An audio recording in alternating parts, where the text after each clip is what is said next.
is more important than having anybody else here in this room. If you were the only person sitting here today, we would have been extremely successful in this debate. Thank you. All right.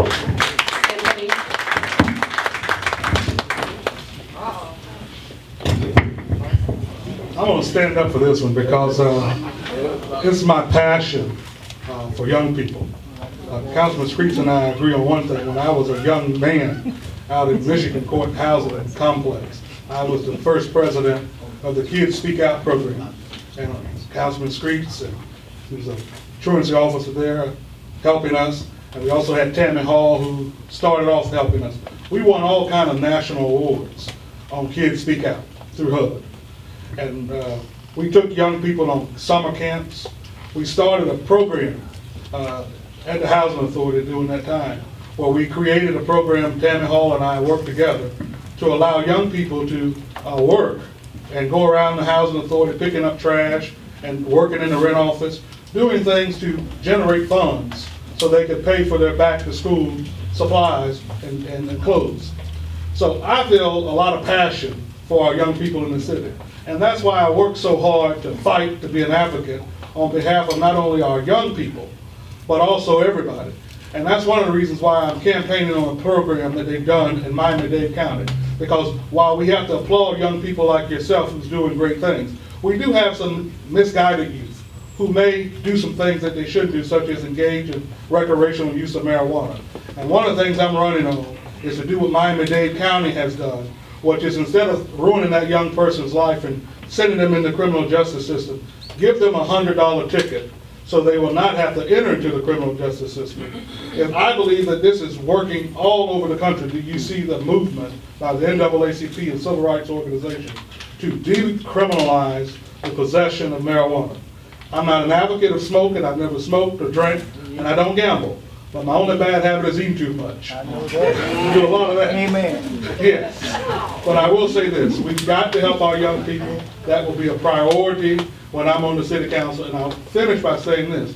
One of the things I'm also running on is to set aside monies to give youth scholarships here in the city of Fort Myers. Because I believe it is so important to give our young people scholarships. And I think the Youth Advisory Council that they have should vote on who are those students we should give that money to. Thank you very much. Okay, I think we have time for one more question, and then we'll move into closing statements. So this question, also from our audience members, is give an example of how you have developed productive relationships with citizens and leadership that resulted in a positive change in our city. Who did you work with, and what were the results?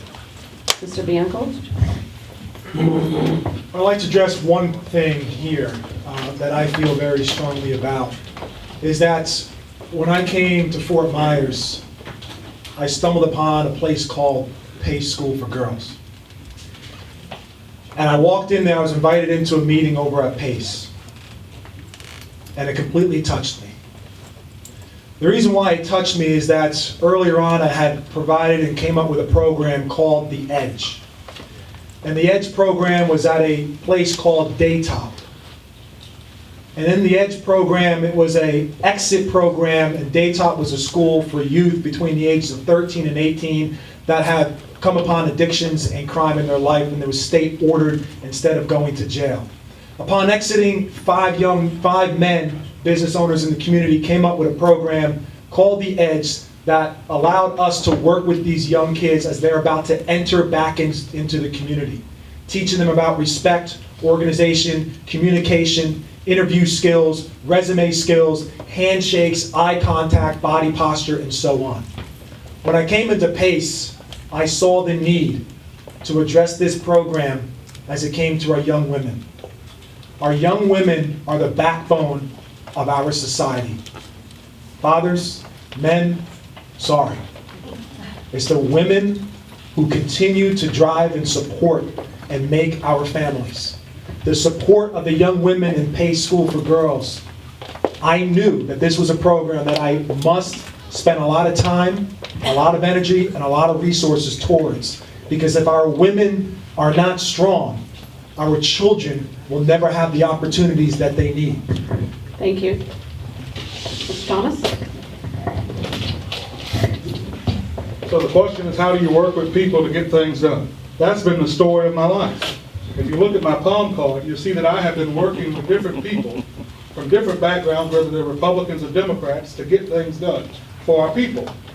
When I was in, as I said before, when I just got out of high school, I worked with Earl Smith to get a city manager form of government.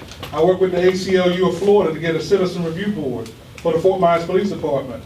Long before others start talking or coming to the parade to talk about the police department had problems, I was working with James Milwaukee, Willie Green, Willie Battle, and others, saying that we needed a citizen review board and that we needed subpoena power. Now, it's interesting, if we had a civilian review board with subpoena power, that citizen review board with subpoena power could have got those documents, and I don't think we would have gone through all of this stuff with Nate Allen. But let me tell you my most proudest accomplishment on behalf of our people, that I feel the most proud of. I work with members of the Lee County School Board, many of them who were supporting my candidacy for city council. And I negotiated with them on the issue of fairness and equity and having minorities have a seat at the table for our school board. We got it on the ballot through a unanimous vote of the school board. I worked with State Representative Matt Caldwell and State Representative Rodriguez. We raised our funds. We got it on the ballot. We took our message to the citizens of Lee County, and we prevailed in getting single-member districts for the school board. We're going to do the same thing next year. Let me tell you something. The biggest achievement I think we've had in the last 20 years, besides what Ms. Shoemaker did in 1983, the year of my birth, is to get single-member districts for the school board and the county commission. Thank you, Anthony. Which will give minorities a seat at the table. Thank you. One of the things that So- I'm sorry. Oh, I'm sorry, Councilman, go ahead. As Stephen has said, you know, I took a hit with some members of this community and some other people when I stood to support finding the $250,000 to keep this very place here open for our young people. I could not live with myself knowing that whatever debt they was in, if this place had closed, where was those youth going to go? There's a lot of youth have come out of here that are doing quite well. And I supported that. I took a hit on it, but that's all right. It was worth the call because it was involving our young people. When many said we're not going to do that. Now, did we just give the money away? No, the city still holds a note on this building. This building is worth maybe $3 million, so the city is not going to lose any money. But most of all, we're not going to lose any children either because of a few dollars. I too supported PACE. I too went to the school board and did a presentation on gun violence for the middle school and elementary school principals. I've always been involved with the school board, even where we partnership with the school social workers, that we were able to find in our community that children hadn't been to school in 3 years, by just working with them. Because the school social workers, for 65, 75, 80,000 people, you cannot do it with 20 school social workers. So my involvement will always continue to work with young people, even in our churches. Thank you, Councilman. Okay, we will go to closing statements. Anthony, you're first. 2 minutes. I want to thank you all for coming out tonight. We've had a festive discussion, I believe, on the future of our community. We have difference of opinion, and that's great. That's good to have. I believe this election is very clear.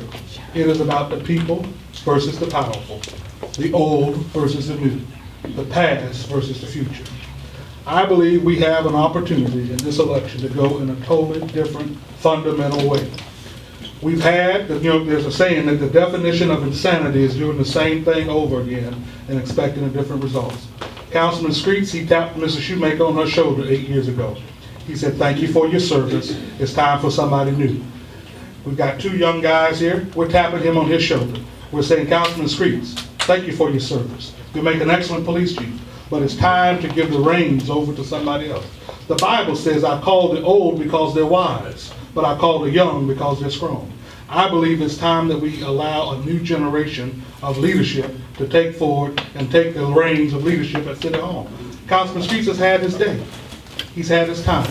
He's made whatever impact, and I know he says, I'm not tired, I'm not going to, well, I think it's time, with all due respect. I think you've ran your race, and I think it's time to pass the baton to a new generation. Let me tell you something, my people. The biggest problem we have in this community is we don't cultivate younger people and potential leaders. We have the same old people trying to hold on to the same leadership positions over and over again, outstaying their welcome. Nothing is more sad or pathetic to me as a 32-year-old than to see a champion fighter who stays too long and gets his butt whipped. But I think in this election, that's exactly what's going to happen, as it happened in the election we just had in World War II, when the people said, enough is enough. Councilman Sims, thank you for your service, but it was time to go. I believe we'll get that same verdict, whether it's on September 15th or in November. There's going to be a change in leadership here in World War II. And I ask for your vote. Thank you, Anthony. Stephen? I first like to say this has been a first and a interesting and a wonderful experience, to say the least. I want to thank the Newspress for putting this on tonight. I'd also like to thank Mr. Muhammad, his staff, for allowing us to use this and to banter back and forth. I'd like to thank all of you for showing up tonight. The fact that people are interested in hearing what we are saying is humbling. I've had great opportunities in life, and I'm very blessed and thankful for them. Been raised by two amazing people, and for you guys sitting here thinking right now, what is he? I'm going to give you a little impression. Robert Redford and Oprah Winfrey decided to have a baby. That's me. And I'm grateful to be here tonight. We have an opportunity in Fort Myers to make a change and to make a difference. We have an opportunity here in Fort Myers to unify the city. We have an opportunity